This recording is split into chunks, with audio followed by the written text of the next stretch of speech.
வணக்கம், this is your பக்கத்து வீட்டு பட்டதாரி விளாக்ஸ். சட்டை பார்த்தாலே தெரிஞ்சிருக்கும்னு நினைக்கிறேன் உங்களுக்கு. India vs Bangladesh day 3 or 4 அந்த டெஸ்ட்டு பார்க்கறதுக்காக போகிறோம். நம்ம அண்ணனை பார்த்துட்டு அப்படியே போய் மேட்சையும் பார்த்துட்டு திரும்பி கிளம்பி வருவோம். சரி, போய் அண்ணனை மீட் பண்ணுவோமா?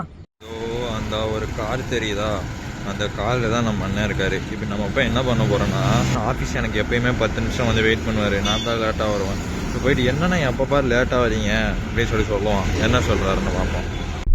டெய்லியும் வந்து உங்களுக்காக நான் வெயிட் பண்ணிருக்காங்க. எங்கே? நாங்கள் பஸ் ஸ்டாப்பில். எனக்கு என்ன சொல்கிறதுன்னு தெரியல. ஆஃபீஸ்க்கும் லேட்டாக வரல. நான் வந்து அசிங்கமாக சொல்லிட்டேன். அடங்கப்பா, இது உலக நடிப்புடா சாமி. ஒருத்தன் ஒரு சிங்கிள் லேன்ல படுத்துட்டு இருந்தான். ஒரு குடிமகன் வந்து தூக்கி வந்துட்டு அங்க வேணாம் இங்க படுத்துக்கோ அப்படின்ட்டு தூக்கி போட்டு போயிட்டான். பெரிய பிளாட்ஃபார்மா பார்த்து இங்க படுத்துக்க. குடியை கெடுக்குமா, மது அருந்துதல் உடல் நலத்திற்கு பொதுவா சொல்லக்கூடாது, கேடு விளைவிக்கும். ஆமா, நாங்க என்கரேஜ் பண்றது இல்ல அதை. ஆமா, நாங்கெல்லாம் பக்கமே போக மாட்டோம். ஆமா, நாங்க 2 பேரும் நல்லவங்களாவே வளர்ந்துட்டோம் இல்லடா. இந்த காஸ்டியூமா பாருங்க, இதை பார்த்தா உங்களுக்கு என்ன தோணுது? 1000 ரூபாய்க்கு சட்டை, 500 ரூபாய்க்கு பேண்ட், 800 ரூபாய்க்கு ஷூ போட்டு மாட்டை பிடிச்சு போனா என்ன நினைப்பாங்க? ராமராஜன் நீ தான் நினைப்பாங்க. இதுதான் எங்க ஆபீஸ் வரப்போகுது. எங்க ஆபீஸை காட்ட மாட்டோம். அப்புறம் இது வந்து நின்று சப்ஸ்கிரைபர்ஸ் எல்லாம் கூட்டிட்டாங்கன்னா என்னென்ன பண்றது நம்ம?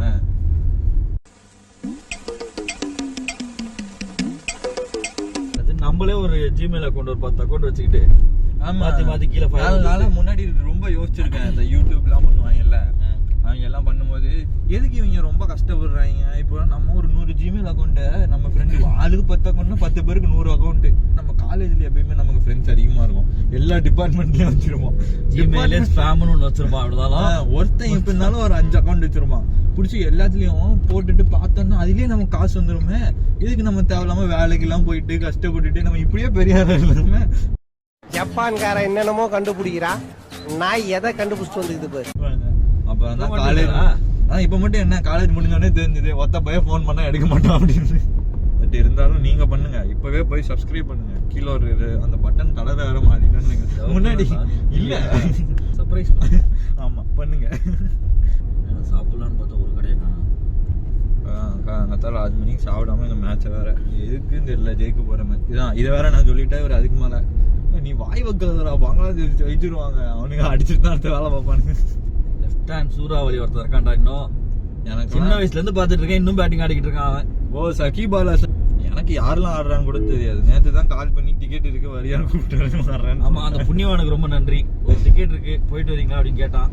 ஆமா ஆமா, ஃபர்ஸ்ட் ஒரு டிக்கெட்டுன்னா, அப்புறம் 2 டிக்கெட்டுன்னா. நண்பர் நான் யாரு கூட போக வேண்டியது உன் கூட எல்லாம் போறேன் பார்த்தியா அப்படின்னு. இந்த மாதிரி தான் நானும் படிக்கணும்னு ஆசைப்பட்டேன்டா. பாத்தீங்களா, இந்த மாதிரி தான் படிக்கணும்னு ஆசைப்பட்டாராம். யாருன்னே தெரியல. என்ன படிப்பது தெரியாது. தெரியாது. நானுமா நம்ம காலங்காத்தாலே கிளம்பி காலங்காத்தாலே போறோம். ஆக்சுவலாக கிளைமேட் அப்படிதான் இருக்கு பார்க்கறதுக்கு. ஆமா, இன்னைக்கு சென்னை கிளைமேட் கொஞ்சம் நல்லா இருக்கு. யூஸ்வலா வெயில் அடிச்சு சாப்பிடிக்கும். ஆஃபீஸ்க்கு காலையில் எந்திரிச்சு கிளம்புனோன்னா ஏன்டா கிளம்புனோன்னு இருக்கும். அது வெயில்னால இல்லை, இருந்தாலும் அப்படிலாம் இல்லை. டெய்லியும் கிளம்பிடுவேன் ஆனால் ஆஃபீஸ் தான் வர மாட்டேன். டெய்லியும் ஆஃபீஸ் கிளம்பி எங்கேயோ போறாரு, எங்கே போறாருன்னு தான் தெரியல. அது எவ்வளோ சம்பளம் வாங்கினாலும் சரி, அந்த ஒரு வாரம் தான் கையில் நிற்குது. அவன் எவ்வளோ பெரிய ஆளாக இருந்தால் எனக்கு தெரியும். அம்பானியே அதான் ஃபீல் பண்ணுவான்னு நினைக்கிறேன். எல்லாத்தையும் எல்லா கம்பெனிலையும் போட்டுக்கிறோம். இப்போ நம்ம கிட்ட காசு இல்லை. அந்த கல்யாணத்தை பண்ணி வச்சுட்டு ஃபீல் பண்ணியிருப்பாரு மனுஷன். எல்லாருக்கிட்டையும் ரோலக்ஸ் வாங்கி கொடுத்துட்டோம். அந்த கிஃப்ட்டை பிரித்து வைப்போம். தப்பு பண்ணிட்டோமோ. ஒரு நாள் கூத்துக்கு அவ்வளோ செலவு தேவையா? உங்கள் கருத்து என்ன? அதை கொடுத்துருந்தா 2 மாதம் நம்ம ஓட்டிருக்கலாம். 2 மாதம் இல்லைண்ணே, அதை கொடுத்துருந்தா நம்ம வாழ்க்கையவே ஓட்டிருக்கலாம். அவ்வளோ செலவு பண்ணியிருக்கான் பையன். 1 கோடி நீ பார்த்த இல்லை, 1 கோடி ட்ரெஸ் மட்டுமே அத்தனை கோடியாம். எல்லாரும் நைட்டு பிரியாணி தெரியாது. நாங்கள் காலையில் ஒரு முட்டை தோசை தெரியாது. இப்போ வரைக்கும் இன்னும் கிடைக்கல. தோசை சாப்பிட்டியா? எதுக்கு வந்தோன்னே தெரியாமல் முழு நேரம் சமையல்காரனாவே ஆகிட்டீங்களே.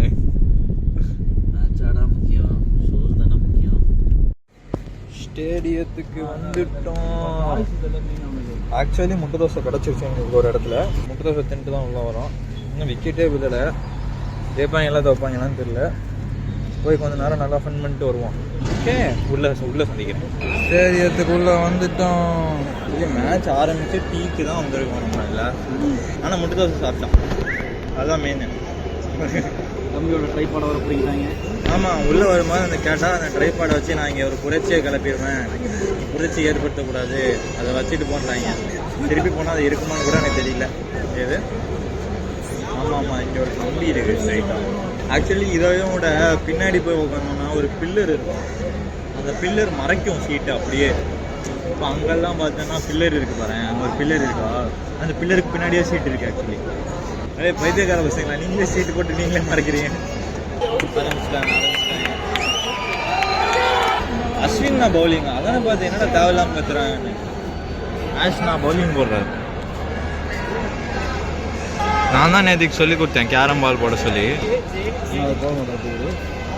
சொல்கிறத போட்டாருன்னா விக்கெட் இல்லாமல் பார்ப்போம். அது இல்லைண்ணா ஷிட், அவருக்கு தெரில. ஆக்சுவலி உள்ள வேகுது.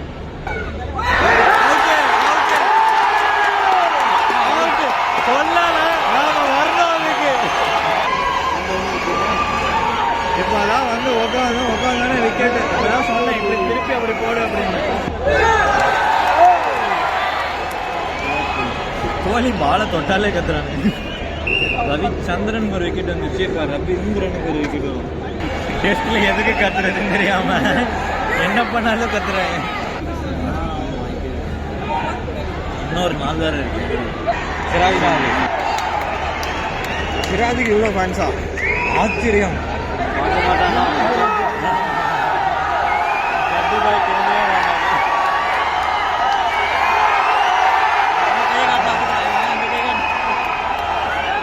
அவன் தண்ணி கட்டிட்டு இருக்கான், அவன் மதிக்க கூட இல்லை. பார்த்தாலும் கை காட்ட மாட்டான் பாரு அவன். அங்கே பாரு, பால் போட்டாங்கடா பைத்தியக்காரன். அதனால இங்கே வேடிக்கை பார்க்கலாம். வேற ஏதோ பார்த்துட்டு இருக்கான்டா, உங்களை பார்க்கலடா. எஸ், மேட்ச் முடிச்சாச்சு. மேட்ச் முடிச்சுட்டு வந்துட்டோம். இல்லை என்னன்னா, நாங்கள் வந்து போகும்போது 6 விக்கெட்டும் அப்படியே இருந்தது. நாங்கள் போய் உக்காந்து அடுத்து ஒரு 3 பால் 4 பால் இருக்கும், ஃபர்ஸ்ட் விக்கெட்டு அப்படியே வரிசையாக விக்கெட்டு. போனோடனே அங்கேருந்து அதான் என்னன்னா, அங்கேருந்து அஸ்வின் என்ன பார்த்தான், அப்படி கை காமிச்சான், அப்படி போடு அப்படி சொல்லி. ஃபர்ஸ்ட் பால் திரும்பிட்டான், அதனாலதான் விக்கெட்டு. அவன் ஏதோ பால் போட்டான்ல, அந்த பால் தான் நான் சொன்ன பால். இது என்ன பிரமாதம்? இது விட பெசலைட் ஒண்ணு இருக்கு, கூவுடா. அன்இவன் பவுன்ஸ் மாதிரி இருந்தது, குத்தி எல்லாம் நெஞ்சுக்கெல்லாம் வருது ஸ்பின்னர் போடுறது. ஒரு மாதிரி எங்கெங்கயோ போயிட்டு இருந்துச்சு. நாங்களே சும்மா தோசை கீசெல்லாம் சாப்பிட்டு பொறுமையா ஆடி அசைந்தி நடந்து போய் ஒரு 10 நிமிஷமா நடந்து போய் எங்க ஏரியாவில் உட்காந்தோடனே விக்கெட் விட ஆரம்பிச்சு. ஒரு 10 காலுக்கு நம்ம உள்ள போயிருப்போம். 12 காலுக்கு மேட்ச் முடிஞ்சிச்சு. ஆக்சுவலி டெஸ்ட் கிரிக்கெட் பார்க்கறதுக்கு ஒரு தனி பொறுமை வேணும்பா. இது பார்க்கறதுக்கே ஒரு மாதிரி டீஹைட்ரேட் ஆகி ஸ்டேடியமே ஒரு மாதிரி இருந்தது. அதுவும் ஜூஸ் நான் எதுவும் சொல்ல விரும்பல. அதுக்கப்புறம் நான் ஏதாவது சொல்லிட்டேன். நீங்க இந்த அதை பத்தி தனியா ஒரு ரிவ்யூ வீடியோ போடலாம். இப்போ எப்படி மது இருந்தது கேடு அப்படின்னு சொல்றாங்களோ, அதே மாதிரி ஜூஸ் குடிக்கிறதும் கேடு. நீங்கெல்லாம் குடிக்காதீங்க. வீட்லயே மேங்கோ ஜூஸ், மாதுளை பழைய ஜூஸ் அதெல்லாம் எடுத்துட்டு வாங்க, இங்க வாங்கி வச்சுப்பாங்க. இங்க இருக்கிறதுலேயே இவங்க பண்ற பெரிய அநியாயம் என்னன்னு கேளுங்களேன். தண்ணி பாட்டில் நம்ம எடுத்துட்டு வந்தா அந்த தண்ணி வெறும் எம்டி பாட்டில் கூட உள்ள விட மாட்டாங்க. அதே மாதிரி தண்ணி பாட்டில் தண்ணி இருந்தாலும் உள்ள விட மாட்டாங்க. இப்போ நான் அந்த செல்ஃபி ஸ்டிக் எடுத்துட்டு போனது, இதை வச்சு நான் புரட்சி பண்ணிடுவேன் அப்படின்னு சொல்லிட்டு அதையும் விடலை. சரி, அது ஏதோ செக்யூரிட்டிக்காக பண்றீங்க, ஹேட்ஸ் ஆஃப் வாட் எவர். ஏன்டா தண்ணி பாட்டில் ஏன்டா எடுத்துட்டு போகக்கூடாது? ஆக்சுவலி ஒரு இன்சிடென்ட் நடந்தது, உனக்கு தெரியுமா இல்லையான்னு தெரியல. 2003 நம்ம சச்சின் வந்து அவுட் ஆகி வெளில போயிடுவாரு. வெளில போனோன்னு எல்லா தண்ணி பாட்டிலையும் தூக்கி உள்ள எறிய ஆரம்பிச்சிருவாங்க. எனக்கு தெரிஞ்சு அதுதான் ரீசனா இருக்கும். அந்த தூக்கி எறிஞ்சது ஆண்ட்ரூ சைமன்ஸ் கூட ஒன்று நடந்தது. ஸோ அது பாடி ஷேமிங் பண்ணிட்டு அப்பயும் வந்து தண்ணி பாட்டில் ஷூ எல்லாத்தையும் உள்ள அடிச்சானுங்க. இப்போ அதுதான் அந்த எனக்கு தெரிஞ்சு அதனாலதான் இவங்க இவ்வளவு ஸ்ட்ரிக்டா இது பண்றாங்க. எங்களுக்கு என்ன டவுட்னா, எங்களுக்கு முன்னாடி ஒருத்தர் போனார், பெரிய ஆயுதமா எடுத்துட்டு போனார், கொடை நல்லா இவ்வளவு நீட்டுக்கு. அதை உள்ள போனாரா இல்லையான்றது எங்களுக்கு தெரியல. இன்னொரு என்ன இன்ட்ரெஸ்டிங்கான விஷயம்னா, நாங்க மேட்ச் முடிச்சு வெளியே விட்டோம். அப்பதான் எல்லாம் ஒரு பொண்ணு டிஷர்ட்லாம் வாங்கி அப்பதான் உள்ள போறாங்க. அந்த பொண்ணு சிரிச்சுட்டே டிஷர்ட் வாங்கிட்ட பாவம். போகும்போது ஒரு தப்பு தான், ஆட்டோ எல்லாம் பிடிச்சி உள்ள போயிட்டோம். செலவு பண்ணி உள்ள போய் மேட்ச் முடிஞ்சு போச்சு. பாலை விட்டுட்டு மை மறந்து இங்கே பார்த்துட்டு பால் போட்டாங்க. ஒரு 5 நிமிஷமா கத்துறாங்க நம்ம பசங்க, அவன் மதிக்கவே இல்லை. சிராஜ் எல்லாம் பாராட்டி ஆகணும். சிராஜ்னு யாரோ ஒருத்தன் எங்கேயோ ஒரு ஓரமா தான் கத்துனான். உடனே திரும்பி கை காமிச்சிட்டாப்ல. அஸ்வினாவும் இந்த விக்கெட் 5 விக்கெட்லாம் எடுத்ததுக்கப்புறம் எல்லா பக்கமும் திரும்பி பால காமிச்சாரு. ஒரு மாதிரி வித்தியாசமான எக்ஸ்பீரியன்ஸ். T20 பார்த்துட்டு டக்குன்னு இதை பார்க்கறதுக்கு ஒரு ரொம்ப வித்தியாசமா இருந்துச்சு. T20 2-3 ஷாட்லாம் நல்லா க்ளீனா இருந்தது. இதுல எல்லாம் அமைதியா இருக்காங்க, நம்மளால அப்சர்வ் பண்ண முடியுது எல்லாமே. இப்போ டிவியில பாக்குறதுக்கு இங்க பாருங்க ஒரு மெயின் டிஃபரன்ஸ் நான் என்ன சொல்லுவேன் அப்படின்னா ஒரு ரியலிஸ்டிக் எக்ஸ்பீரியன்ஸ் அப்படின்னு சொல்லலாம். இப்போ டிவியில ஃபீல் பண்ண விட க்ளீனா நமக்கு தெரியும். என்னடா இதெல்லாம் போய் விட்டுட்டு இருக்கேன். இன்னொன்னு டிவியில பார்க்கும்போது நம்ம சொல்றோம் இல்லையா, பக்கத்துல ஒரு விட்டா இதை போய் ஒரு ஆடை நானா இருந்தா தாய் பிடிச்சிருப்பேன் கீச்சிருப்பேன் நீ அப்படின்ற மாதிரி தான் ஃபீல் ஆகுது. இங்க வந்து நம்ம சிராஜ் ஒரு கேட்ச் பிடிச்சிருப்பேன், எனக்கு தெரிஞ்சு உங்களுக்கு டிவியில தெரிஞ்சிருக்கோம் இதெல்லாம் விடுறான் பாரு அப்படின்னு.